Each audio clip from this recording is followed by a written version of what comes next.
My name's Nathaniel Dyment. I am a assistant professor at the University of Pennsylvania in the Department of Orthopedic Surgery.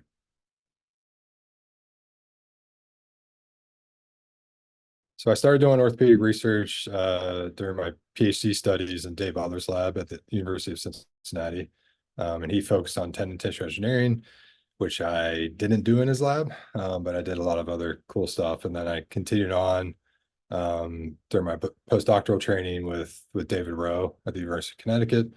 And that's where I started to get really interested in cell lineage tracing studies before starting my independent lab at the University of Pennsylvania in 2017. So I've been really lucky to have outstanding mentors at all stages of my career, starting with Dave Butler, my PhD advisor, but also Jason Shuren and Chris Wiley in Cincinnati. And then during my postdoctoral studies with my advisor, David Rowe, as well as Eva Kolajic and others.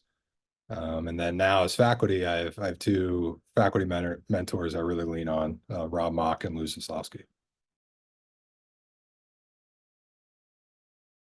So over the years, my lab has evolved into kind of two camps.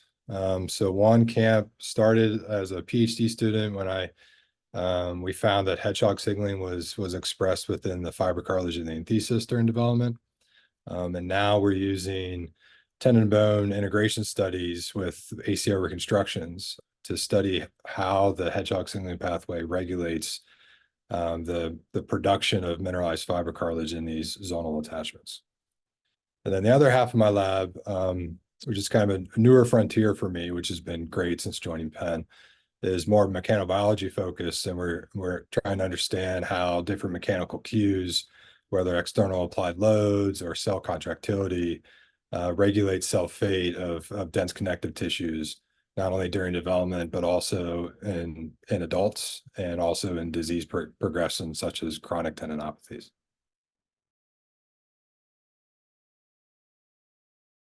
All right, so one of the biggest, if not the biggest challenge that we've had in the past couple of years was we had a viral outbreak in our mouse colony, which required us to rederive all of our mice, and it took about a year and a half.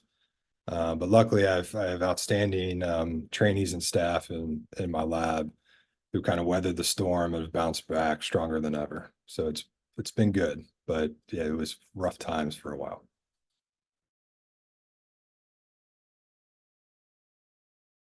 So I have a number of projects right now with either current collaborators or new collaborators that are really exciting, that are again looking at how mechanical forces dictate the formation of the skeleton, as well as dense connective tissues in the joint.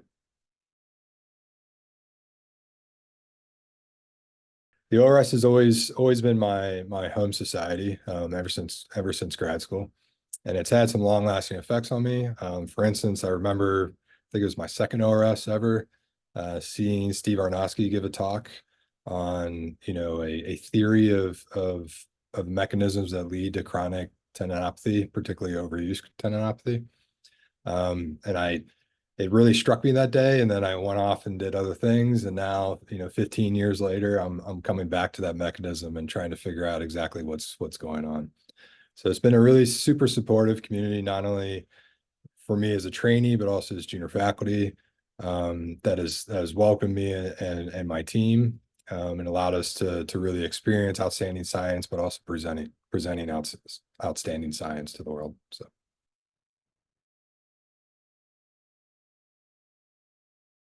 All right, so this might sound a little bit cliche, but it's important. To have a successful and fulfilling career in science, you have to be really passionate for your research. So that's the first thing I always tell people as they join the lab.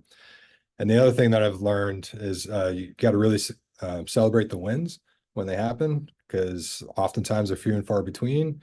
And if you don't celebrate the wins, then all you got are the losses, and it starts to wear on you over time. So.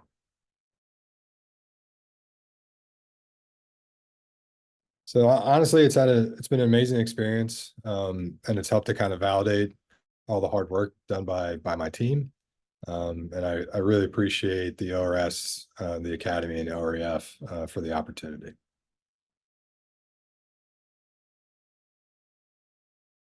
My big advice is do what I did. which is get advice from previous applicants. I reached out to several.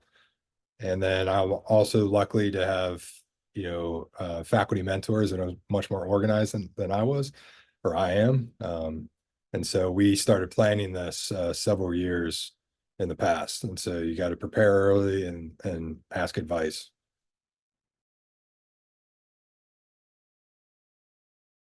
So my life is controlled by my two kids.